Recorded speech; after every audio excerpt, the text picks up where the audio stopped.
One of the most frustrating things is when you pour your heart creating something, you put it out there for the world to see it, and then no one cares about it.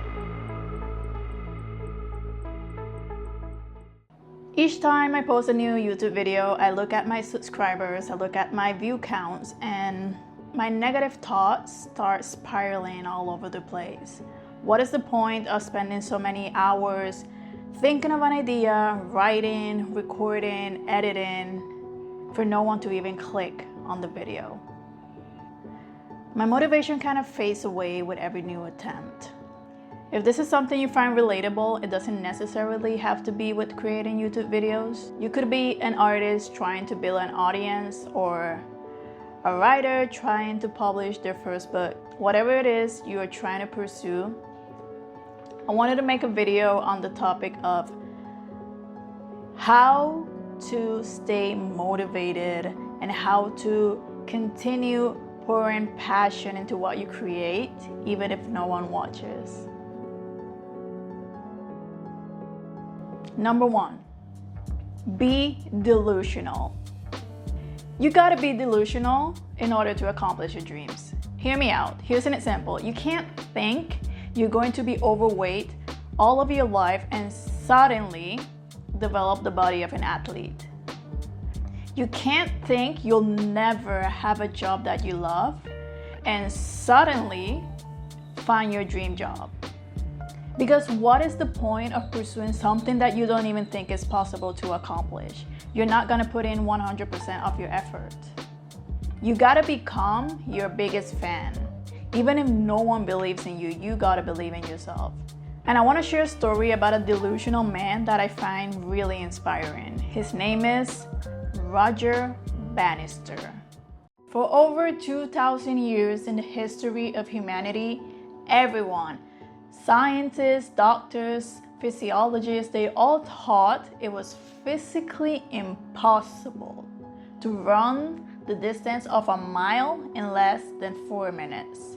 They say that even attempting this would lead to death, causing your heart to explode. But I think Roger Bannister hated the word impossible, so he decided to give this a try anyway. This man wasn't even a professional athlete. He was a 26-year-old medical student from London, and on May of 1954, the race began.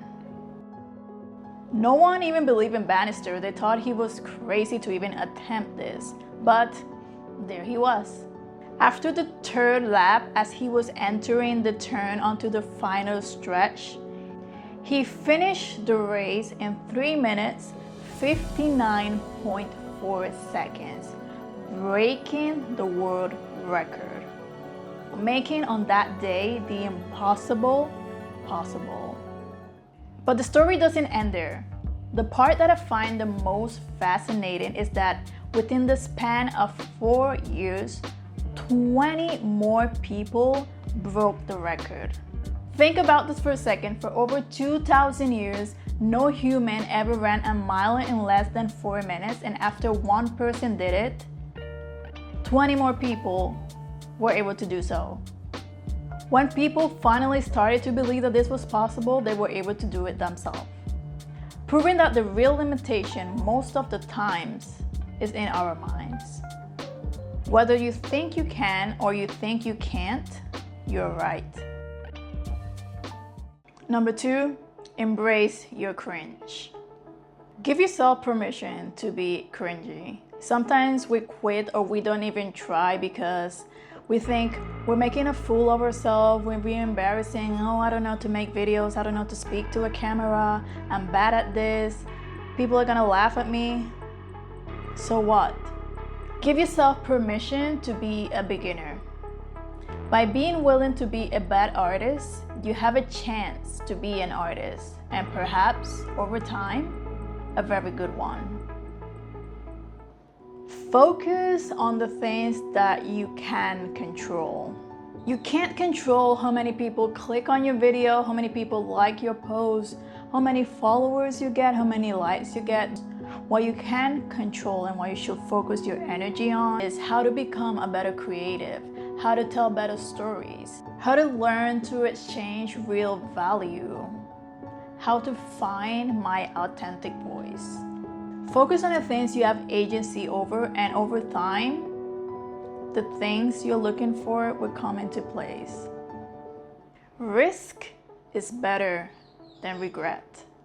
I want to share the story of Bronnie Ware. This is a woman who worked most of her life with dying people, and she was with them throughout the last weeks of their lives. And she wrote this beautiful book that is called The Top 5 Regrets of the Dying.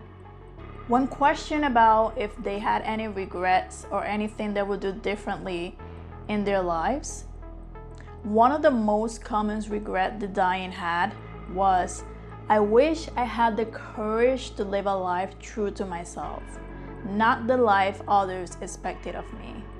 And this is something that I think about often in my life. I don't want to be in my deathbed regretting the decisions and the choices that I made in my life. I want to leave this world knowing that I poured love into everything that I did, that I crashed my soul into each and every single day, that I tried for something while I was here. At the end of the day, I just want to be proud of the person I have become. I just want to be proud of the way I connected. Thank you for watching this video. I hope you find it helpful, and remember, you're not alone. Keep going. You got this.